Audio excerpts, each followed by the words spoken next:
Hi everybody. Well, last session we looked at how this class was set up in Canvas, and Canvas was kind of our classroom. And as we set up our classroom, now we can start looking at the way we're using the classroom and in the ways we're not using the classroom. That is, in the way we're using Canvas, which we covered last time, and then the way we're going to get away from Canvas so we're not just sitting on Zoom calls. Well, one of the things I really would like for you guys to realize and think about and be proud about is that you're the first in history to be in a digital world during a pandemic. We've had pandemics before and society has been changed quite a bit, but this is our first post-digital pandemic academic year. And the first year that we intentionally set up for things to be online instead of jumping online. And we have talked about people were very critical of distance education, and I'm thinking if your business went online overnight, you'd expect a few glitches. But now that we're in a digital pandemic, connected social learning, I've been thinking very deeply as an educator about how we might be creative with this change. And for a long time I've embraced a learning community. And a learning community is that people who graduate from my classes, I often run into them. And so by extension, after a few years, some of them move to Seattle and become art activists. Some of them move to Chicago and become illustrators. Some of them, one of them was my radiologist last week who had taken art appreciation from me years ago. So I want to talk about a learning community being a group of people who are engaged in social learning, but social learning doesn't just happen in a classroom or on a Zoom call. When you guys talk to each other in discussions or you DM each other or whatever, there's a lot of learning going on with that. So I wanted to kind of introduce you to this idea, and I have to bring it up. And this is going to be almost like a lecture because I actually wrote it out because I thought it was so important. And I put it out there not as a lecture, but this is how I'm building a philosophy to the question of how do you have a post-digital, really creative social learning course. And of course you're part of that. So I wrote up my lecture notes. I would like for you, as I'm talking, to write down your own notes, because when we go into discussions, which is one of your assignments about why should you take art appreciation, I wonder if this might not help. People talk about whether or not you should go to college if you didn't have face-to-face teaching. I really believe in face-to-face teaching, but most of your socializing is digital. So why do we need a college to learn, and when do we need a college to learn, and when do we learn in an academy, and when do we learn from real life situations? So I want to give you this funny background. The idea of having to take academics is a concept that was developed by Louis XIV, and it's why you have to take art appreciation as one of your academic requirements. King Louis XIV, who built Versailles, was very young when he came to rule. And he was afraid he was going to get murdered in Paris. And so he goes out into the countryside and he builds this huge complex. And it was where he moved the court so that he could be surrounded by people he knew and trusted. And that was the elite of society. And in order to be admitted into court, you had to have very high degrees. So how do you get a high degree of knowledge or a high degree of ability to converse with somebody who's intelligent? And so Louis XIV looked at the Renaissance masters, and he realized that these Renaissance masters were creative geniuses, people like Michelangelo and Da Vinci. And Louis XIV says, I need to bring these creative geniuses together in my court, and what we'll do is we'll have classes that they give with the people I hang out with, and in order to be polished enough to be in court, you have learned from the creative geniuses of the world. And so this was in the early 1700s, sorry about that. And so he invented what was called the Academy. And what I want to do, sorry, I lost my notes just then.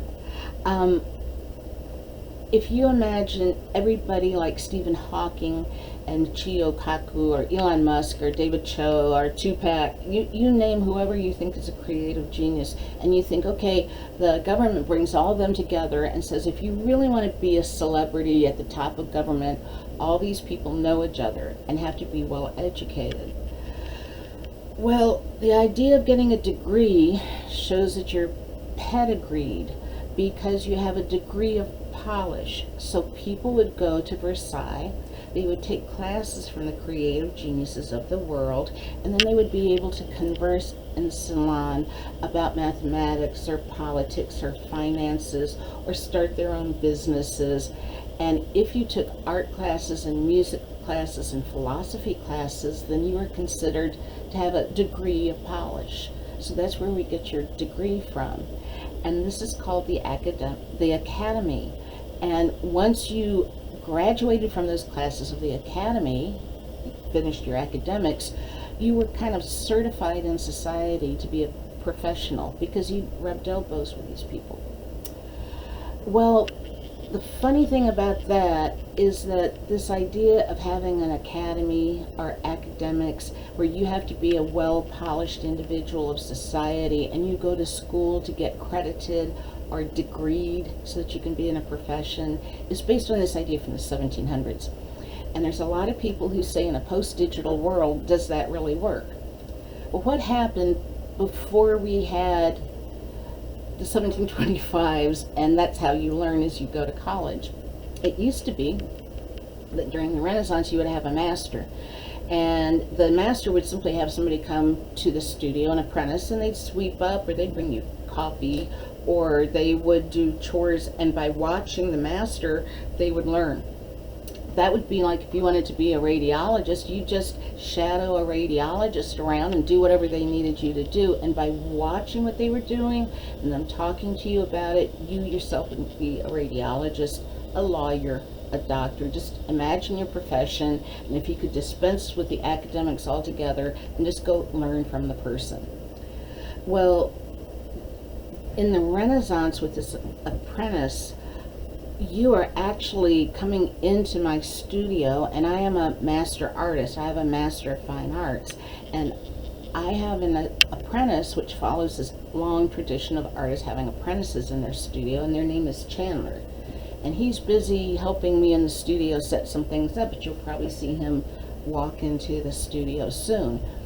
So he, in the Renaissance, the master would, if they were a sculptor, would set up a tent, and the apprentice would have a tent next to them, and then the people who weren't as accomplished as the apprentice would come in and set up their tents. And the further away you were from the apprentice, the more you had to learn, because you learned by watching.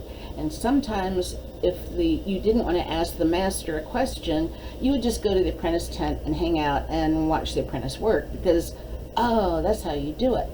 So when Chandler works as my assistant, we thought, let's use this Renaissance method, but do it through a digital classroom where I'm in my studio and he's helping set up to show you what to do.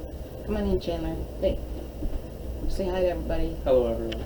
Chandler is working on his portfolio for VCU, so he's working as my assistant to get his portfolio done, but he's taken some of my art classes, and he gets critiques from me and does some pretty cool paintings.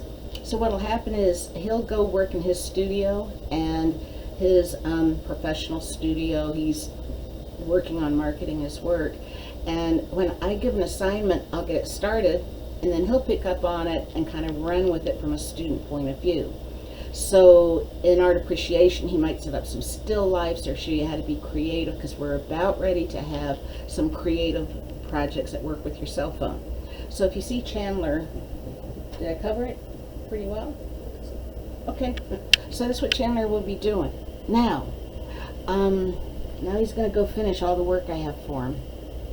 So, he's been working as a test student to give me feedback, and on the user end, are the links working? Some of you really did a great job this week of emailing me when a link didn't work. And it might have taken me a little bit to get to it, but when I put this up, it's been reviewed and I think everything's okay. But until you tell me a link's not working, even if I test it, I don't know from your end. Chandler's been doing that. What I would like to do as part of our new way of learning is you're in the Renaissance Master Studio, you see the assistant do the assignment when it's creative, or come up with ideas when it's creative, and then you go do your own creative assignment.